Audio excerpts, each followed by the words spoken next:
ಸಿದ್ಧಾಂತ ಅಚ್ಯುತ ಕಲ್ಪದಲ್ಲಿ ಈಗ ಸೋಮಶರ್ಮನೂ ದೇವನಾಗಿ ಜನ್ಮವನ್ನು ತಾಳಿಕೊಂಡಿದ್ದಾನೆ. ಸೋಮಶರ್ಮನ ಪತ್ನಿಯಾಗಿದ್ದಂತಹ ತ್ರಿವೇದಿಯೂ ಇದೇ ಅಚ್ಯುತ ಕಲ್ಪದಲ್ಲಿ ಜನ್ಮವನ್ನು ತಾಳಿಕೊಂಡಿದ್ದಾಳೆ. ನಾಗಶ್ರೀಯೂ ಕೂಡ ತನ್ನ ಆಯುಕರ್ಮ ಮುಗಿದ ನಂತರ ಇದೇ ಅಚ್ಯುತ ಕಲ್ಪದಲ್ಲಿ ದೇವನಾಗಿ ಜನ್ಮವನ್ನು ತಾಳಿಕೊಂಡಿದ್ದಾಳೆ. ದೇವಲೋಕದ ಸುಖದಲ್ಲಿ ದಿನಗಳು ವರ್ಷಗಳು ಕಳೀತಾ ಇದ್ದ ಹಾಗೆಯೇ ಮೊದಲಿಗೆ ಈ ಸೋಮಶರ್ಮನ ಆಯುಕರ್ಮ, ದೇವಲೋಕದ ಆಯುಕರ್ಮ ಮುಗಿತದೆ. ಆಗ ಅವನೇನು ಈ ಜಂಬೂದ್ವೀಪದ ಭರತ ಕ್ಷೇತ್ರದ ಅವಂತಿಪುರದಲ್ಲಿ ಇಂದ್ರದತ್ತ ಎನ್ನುವಂತಹ ಶ್ರೇಷ್ಠಿಗೂ ಅವನ ಪತ್ನಿಯ ಹೆಸರು ಗುಣಮತಿ ಅಂತ, ಗುಣಮತಿಗೂ ಸೂರದತ್ತ ಎನ್ನುವ ಹೆಸರಿನ ಮಗನಾಗಿ ಜನ್ಮವನ್ನು ತಾಳಿಕೊಳ್ತಾನೆ. ಅದೇ ಕಾಲದ ಕೆಲವು ಕಾಲ ಕಳೆಯುವಷ್ಟರಲ್ಲಿ ಅಚ್ಯುತ ಕಲ್ಪದಲ್ಲಿದ್ದಂತಹ ತ್ರಿವೇದಿಯ ಆಹುಕರ್ಮವು ಮುಗಿತದೆ. ಅವಳು ಇದೇ ಅವಂತಿಪುರದಲ್ಲಿ ಇದ್ದಂತಹ ಸುಭದ್ರ ಎನ್ನುವಂತಹ ಶ್ರೇಷ್ಠಿಗೂ ಅವನ ಪತ್ನಿ ಸರ್ವಯಶಿ, ಈ ಸರ್ವಯಶಿಗೂ ಮಗಳಾಗಿ ಜನ್ಮವನ್ನು ತಾಳಿಕೊಳ್ತಾಳೆ. ಆ ಮಗುವಿಗೆ ಯಶೋಭದ್ರ ಅನ್ನೋ ಹೆಸರನ್ನು ಕೊಡ್ತಾಳೆ. ನಾವು ನೆನಪಿಟ್ಕೊಳ್ಬೇಕಾದ ಸಂಗತಿ ಏನು ಅಂದರೆ, ತ್ರಿವೇದಿಯಾಗಿದ್ದ ಕಾಲದಲ್ಲಿ ತನ್ನ ಮಗಳು ನಾಗಶ್ರೀಯ ಬಗೆಗಿನ ವ್ಯಾಮೋಹದಿಂದ ಅವಳು ತಪಸ್ವಿ ಆದಾಗಲೂ ಕೂಡ ಒಂದು ನಿಧಾನವನ್ನು ಮಾಡಿಕೊಂಡಿರ್ತಾಳಲ್ಲ, ಮರುವ ಜನ್ಮದಲ್ಲಿಯೂ ನಾಗಶ್ರೀ ತನ್ನ ಗರ್ಭದಲ್ಲಿಯೇ ಜನ್ಮವನ್ನು ತಾಳಿಕೊಳ್ಬೇಕು ಅಂತ. ಇದರ ಪರಿಣಾಮವಾಗಿ ಅವಳ ಸ್ತ್ರೀ ಪರ್ಯಾಯ ಮತ್ತು ಮುಂದುವರೆದಿದೆ. ಕೆಲ ಕಾಲ ಆದ ನಂತರ ಈ ಸೂರದತ್ತ ಮತ್ತು ಯಶೋಭದ್ರಿಯರಿಗೆ ವಿವಾಹ ಏರ್ಪಡುತ್ತೆ. ಇವರಿಬ್ಬರು ಬಹಳ ಸಂತೋಷವಾಗಿ ಕಾಲಗಳನ್ನು ಕಳೀತಾ ಇದ್ದಾಗ ಕೆಲವು ಕಾಲ ಆಗಿದೆ. ಈಗ ದೇವಲೋಕದಲ್ಲಿ ಅಚ್ಯುತ ಕಲ್ಪದಲ್ಲಿ ಇದ್ದಂತಹ ಆ ನಾಗಶ್ರೀಯ ಆಯ ಪ್ರಮಾಣವು ಅಲ್ಲಿ ಮುಗಿತಾ ಬರ್ತಾ ಇದ್ದ ಹಾಗೆಯೇ ಅವಳು ಇದೇ ಸೂರದತ್ತ ಮತ್ತು ಯಶೋಭದ್ರೆ ದಂಪತಿಗಳ ಗರ್ಭದಲ್ಲಿ ಜನ್ಮವನ್ನು ತಾಳಿಕೊಳ್ತಾಳೆ. ಸ್ತ್ರೀ ಪರ್ಯಾಯವನ್ನು ಕಳೆದುಕೊಂಡಿದ್ದಾಳೆ. ಆ ಗಂಡು ಮಗುವಾಗಿ ಜನ್ಮವನ್ನು ತಾಳಿಕೊಂಡಿದ್ದಾಳೆ. ಆ ಮಗುವಿಗೆ ಸೂರದತ್ತ ಮತ್ತು ಯಶೋಭದ್ರೆಯರು ಸುಕುಮಾರ ಸ್ವಾಮಿ ಎಂಬುದಾಗಿ ಹೆಸರನ್ನು ನಾಮಕರಣ ಮಾಡಿದ್ದಾರೆ. ಯಾವಾಗ ಆ ಮಗುವಿನ ಮುಖವನ್ನು, ತೊಟ್ಟಿಲಲ್ಲಿದ್ದ ಮಗುವಿನ ಮುಖವನ್ನು ಸೂರದತ್ತ ನೋಡ್ತಾನೆಯೋ, ತನ್ನ ಮಗುವಿನ ಮುಖವನ್ನು ನೋಡ್ತಾ ಇದ್ದ ಹಾಗೆಯೇ ಅವನಿಗೆ ಸಂಸಾರದ ಬಗೆಗೆ ವೈರಾಗ್ಯ ಉಂಟಾಗ್ಬಿಡುತ್ತೆ. ಆಗ ಅವನೇನು ಮಾಡ್ತಾನೆ ಅಂದರೆ, ತೊಟ್ಟಿಲ ಆ ಮಗುವಿಗೆ ಶ್ರೇಷ್ಠಿ ಪಟ್ಟವನ್ನು ಕಟ್ಟಿ ಅವನು ಜಿನದೀಕ್ಷೆಯನ್ನು ತೆಗೆದುಕೊಂಡು ಹೋಗ್ಬಿಡ್ತಾನೆ. ಯಶೋಭದ್ರೆ ಈಗ ಬಹಳ ಎಚ್ಚರಿಕೆಯಿಂದ ತನ್ನ ಮಗುವನ್ನು ಬೆಳೆಸ್ತಾ ಇದ್ದಾಳೆ. ಅವನ ಶ್ರೀಮಂತಿಕೆ ಹೇಗಿತ್ತು? ಸೂರದತ್ತನನ್ನು ಆ ಕಾಲದಲ್ಲಿ ನವಕೋಟಿ ಅಧಿಪತಿ ಅಂತ ಕರೀತಾ ಇದ್ರು. ನವಕೋಟಿ ವರಾಹಗಳು ಅವನಲ್ಲಿ ಇತ್ತು. ಅವನ ಮನೆ ಅಂದರೆ ಅದು ಮನೆಯಲ್ಲ, ಅರಮನೆ. ಆ ಮನೆಗೆ 32 ಅಂತಸ್ತುಗಳಿತ್ತುವಂತೆ.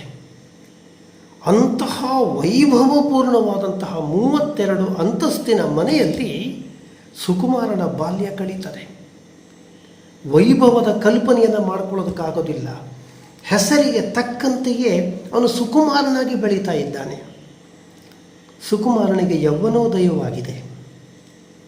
ಸಾಕ್ಷಾತ್ ರತಿಸ್ವರೂಪರಾದಂತಹ 32 ಕನ್ನಿಕೆಯರನ್ನು ಹುಡುಕಿಕೊಂಡು ಯಶೋಭದ್ರಿ ಏನು ಮಾಡ್ತಾಳೆ, ತನ್ನ ಮಗ ಸುಕುಮಾರ ಸ್ವಾಮಿಗೆ ವಿವಾಹವನ್ನು ಏರ್ಪಡಿಸ್ತಾಳೆ. ಒಂದು ದಿನ ಒಬ್ಬ ನೈಮಿತ್ತಿಕ ಯಶೋಭದ್ರೆ ಮನೆಗೆ ಬರ್ತಾನೆ. ಬಂದವನೇ ಯಶೋಭದ್ರೆಗೆ ಒಂದು ಮಾತನ್ನು ಹೇಳ್ತಾನೆ, ಎಂದು ಸುಕುಮಾರನಿಗೆ ಜಿನ ಮುನಿಗಳ ದರ್ಶನ ಆಗುತ್ತದೆಯೋ ಅಂದು ಸುಕುಮಾರ ಸಂಸಾರವನ್ನು ಬಿಟ್ಟು ಹೊರಟು ಹೋಗ್ಬಿಡ್ತಾನೆ. ಜಿನದೀಕ್ಷೆಯನ್ನು ತೆಗೆದುಕೊಂಡ್ಬಿಡ್ತಾನೆ ಅಂತ. ಯಶೋಭದ್ರೆಗೆ ಭಯ ಆಗತ್ತೆ. ಎಲ್ಲಿ ತನ್ನ ಮಗ ತನ್ನ ಕೈ ತಪ್ಪಿ ಹೋಗ್ಬಿಡ್ತಾನೋ, ಅವನು ತನ್ನ ತಂದೆಯಾಗಿ ದೀಕ್ಷೆ ತೆಗೆದುಕೊಂಡ್ಬಿಡ್ತಾನೋ ಅಂತ ಭಯ ಆಗತ್ತೆ. ಆಗ ಅವಳೇನು ಮಾಡ್ತಾಳೆ ಅಂದರೆ, ತನ್ನ ಮನೆಯ ಸುತ್ತ ಒಂದು ರಕ್ಷಣಾ ಕೋಟೆಯನ್ನು ನಿರ್ಮಾಣ ಮಾಡಿಬಿಡ್ತಾಳೆ. ಅಲ್ಲಿ ಸುತ್ತ ಕಾವಲು ಭಟರನ್ನು ನಿಲ್ಲಿಸ್ತಾಳೆ. ಯಾವ ಕಾರಣಕ್ಕೂ ಯಾವ ಜೈನ ಮುನಿಗಳು ಕೂಡ ಮನೆಯ ಒಳಗೆ ಬರದೇ ಇರುವ ಹಾಗೆ ರಕ್ಷಣೆ ಮಾಡಿ ಅಂತ ಹೇಳಿಬಿಡ್ತಾಳೆ. ಮನೆಯ ಒಳಗೆ ಏನು ವೈಭವ ಅನ್ನೋದು ತುಂಬಿ ತುಳುಕ್ತಾ ಇದೆ. ಆ 32 ಪತ್ನಿಯರು ಕೂಡ ಸುಕುಮಾರನನ್ನು ತಮ್ಮ ಕಣ್ಣಿನಲ್ಲಿ ಕಣ್ಣಿಟ್ಟುಕೊಂಡು ನೋಡ್ತಾ ಇದ್ದಾರೆ. ಅರೆ ಕ್ಷಣವೂ ಕೂಡ ಸುಕುಮಾರನಿಂದ ಅವರು ಅಗಲ್ತಾ ಇಲ್ಲ. ಹೀಗೆ ದಿನಗಳು ಉರುಳುತ್ತಾ ಇದ್ದಂತಹ ಸಂದರ್ಭದಲ್ಲಿ ಒಂದು ಸಲ ಏನಾಗುತ್ತಂದರೆ, ಒಂದು ದಿನ ರತ್ನದ್ವೀಪದಿಂದ ಒಬ್ಬ ವ್ಯಾಪಾರಿ ಬರ್ತಾನೆ ವ್ಯಾಪಾರ ಮಾಡಿಕೊಂಡು. ಅವನ ಬಳಿಯಲ್ಲಿ ಒಂದು ಅತ್ಯಂತ ಬೆಲೆ ಬಾಳುವಂಥ ಒಂದು ರತ್ನ ಕಂಬಳಿ ಇರ್ತದೆ. ಆ ರತ್ನ ಕಂಬಳಿಯನ್ನು ಅವನೇನು ಮಾಡ್ತಾನೆ ಅಂತ ಹೇಳಿದ್ರೆ, ಅರಮನೆಗೆ ತೆಗೆದುಕೊಂಡು ಹೋಗ್ತಾನೆ. ಯಾಕೆಂದರೆ ಬಹಳ ಬೆಲೆ ಬಾಳುವ ರತ್ನ ಕಂಬಳಿ ಸಾಮಾನ್ಯರು ತೆಗೆದುಕೊಳ್ಳೋಕೆ ಆಗೋದಿಲ್ಲ ಅಂದ್ಕೊಂಡು ಅರಮನೆಗೆ ತೆಗೆದುಕೊಂಡು ಹೋಗಿ, ಆ ಅರಮನೆಯಲ್ಲಿ ರಾಜ ವೃಷಭಾಂಕ ಇದ್ದಾನಲ್ಲ, ಆ ವೃಷಭಾಂಕನ ಬಳಿಗೆ ಹೋಗಿ ರತ್ನ ಕಂಬಳಿಯನ್ನು ತೋರಿಸ್ತಾನೆ. ಮಹಾರಾಣಿಯಾದಂತಹ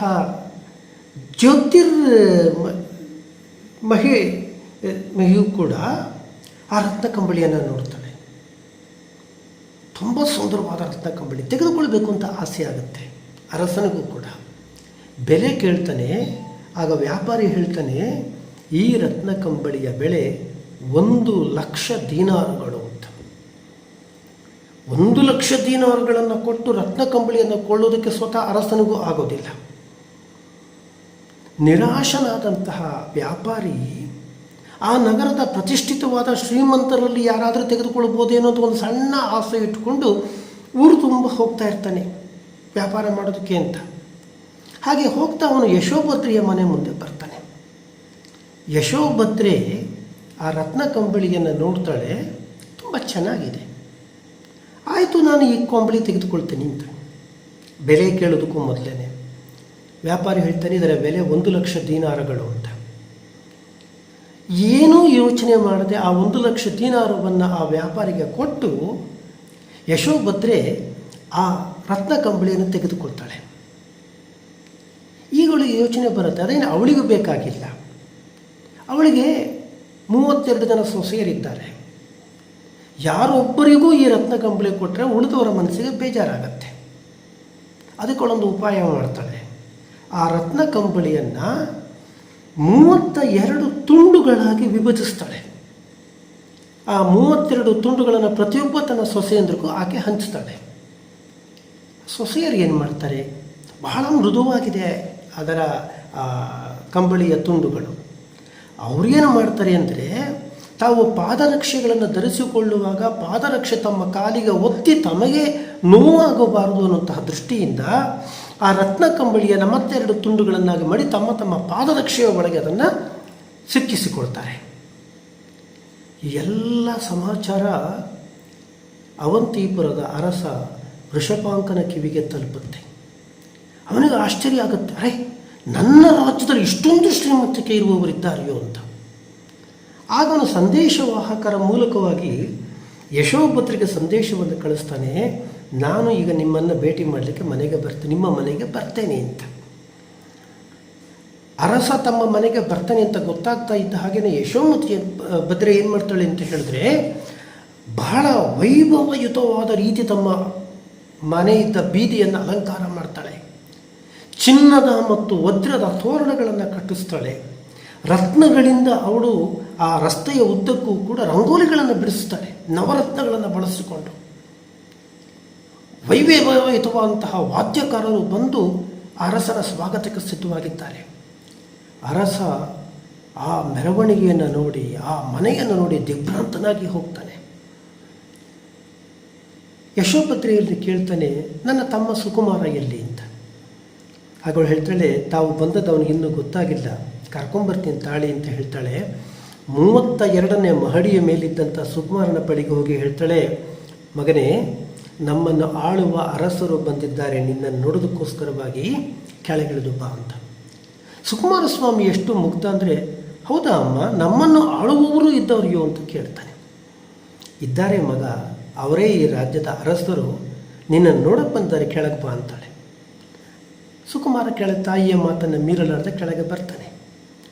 ಸುಕುಮಾರ ಮತ್ತು ಅರಸ ಇಬ್ಬರನ್ನು ಒಟ್ಟಿಗೆ ಕೂರಿಸಿ ಏನು ಮಾಡ್ತಾರೆ ಅಂದರೆ, ಮುತ್ತೈದರು ಅವರಿಗೆ ಮಂಗಳ ದ್ರವ್ಯಗಳಿಂದ ಆರತಿಯನ್ನು ಬೆಳಗ್ತಾರೆ, ಸೇಸೆಯನ್ನು ಇಡ್ತಾರೆ.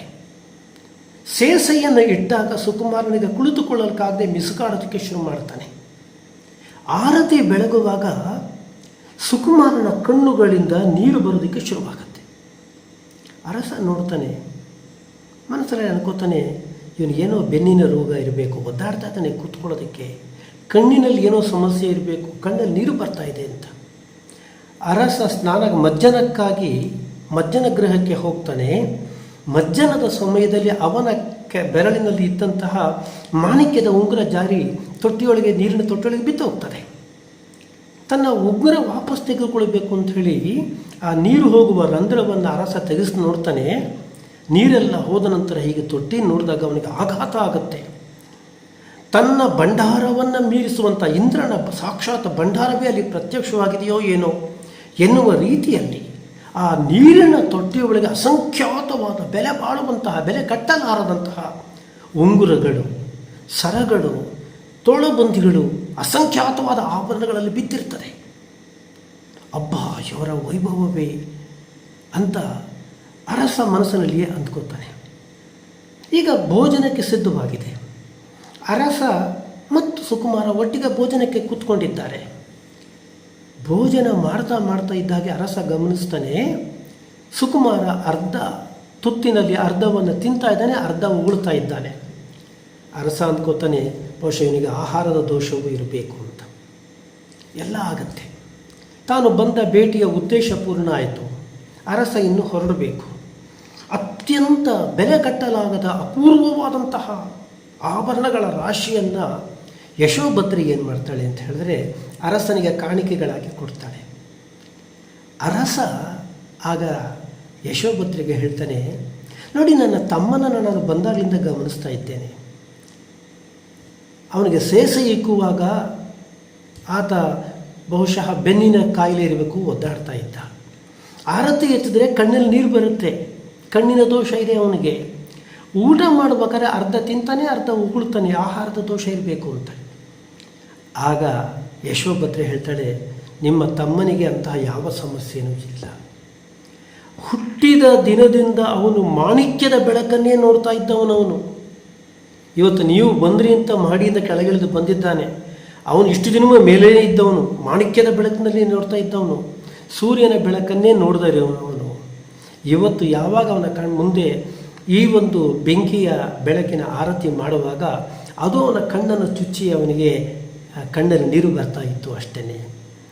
ಅವನಿಗೆ ಸೇಸೆಯನ್ನು ಇಕ್ಕಿದಾಗ ಆ ಅಕ್ಷತೆಯ ಕಾಳುಗಳು ಅವನ ಬೆನ್ನನ್ನು ಒತ್ತಿತ್ತು. ಅಷ್ಟು ಮೃದು ಅವನ ಚರ್ಮ ಅಷ್ಟು ಮೃದುವಾದದ್ದು. ಅದನ್ನು ತಡೆದುಕೊಳ್ಳಲಾರದೆ ಮಿಸ್ಕಾಡ್ತಾ ಇದ್ದ. ತಾವರೆಯ ಸುಗಂಧಯುಕ್ತವಾದ ನೀರಿನಿಂದ ಬೆಳೆದ ವಿಶೇಷವಾದಂತಹ ಭತ್ತದಿಂದ ಇವನ ಆಹಾರಕ್ಕಾಗಿ ಅಕ್ಕಿಯನ್ನು ತೆಗಿತಾ ಇದ್ವಿ. ಅದನ್ನು ಸುಗಂಧಭರಿತವಾದ ಅಂಥ ಅನ್ನವನ್ನೇ ಊಟ ಮಾಡಿ ಅವನಿಗೆ ಅಭ್ಯಾಸ. ಇವತ್ತು ನೀವು ಬಂದಿದ್ದರೆ ನಿಮಗೆ ಕಷ್ಟ ಆಗಬಾರ್ದು ಅಂತ ನಾವು ಬೇರೆ ಅಕ್ಕಿ ಸ್ವಲ್ಪ ಅದಕ್ಕೆ ಸೇರಿಸಿದ್ವಿ. ಇವ ಏನು ಮಾಡ್ತಾ ಇದ್ದ ಅಂದರೆ, ತಾವರೆಯ ಸುವಾಸನಾಯುಕ್ತವಾದಂತಹ ನೀರಿನಿಂದ ಬೆಳೆದ ಭತ್ತದಿಂದ ತೆಗೆದಲ್ಪಟ್ಟಂಥ ಅನ್ನದ ಆ ಒಂದು ಅಗಳನ್ನು ಮಾತ್ರ ತಿಂತಾ ಇದ್ದ, ಉಳಿದುದನ್ನು ಉಗುಳ್ತಾ ಇದ್ದ. ಅವನ ಆರೋಗ್ಯಕ್ಕೇನು ತೊಂದರೆ ಇಲ್ಲ ಅಂತಾಳೆ. ಅರಸ ಹೇಳ್ತಾನೆ, ಈ ಸುಕುಮಾರನ ವೈಭವ ಇದೆಯಲ್ಲ, ಒಂದು ಕ್ಷಣದ ಈ ವೈಭವದ ಮುಂದೆ ನನ್ನ ಆಜೀವ ಪರ್ಯಂತವಾದ ಅರಸುತನದ ಶ್ರೀಮಂತಿಗೆಯೂ ಕೂಡ ಏನೂ ಇಲ್ಲ. ಇವನು ಬರಿಯ ಸುಕುಮಾರನಲ್ಲ, ಇವನು ಅವಂತಿ ಸುಕುಮಾರ ಅಂತ ಹೇಳಿ ಅರಸ ಸುಕುಮಾರನಿಗೆ ಬಾಯಿ ತುಂಬ ಮೆಚ್ಚುಗೆಯ ಮಾತುಗಳನ್ನು ಹೇಳಿ ತನ್ನ ಅರಮನೆಗೆ ಹಿಂತಿರುಗಿ ಹೋಗ್ತಾನೆ. ನಮೋ ಸಿದ್ಧಾರ್ಥ.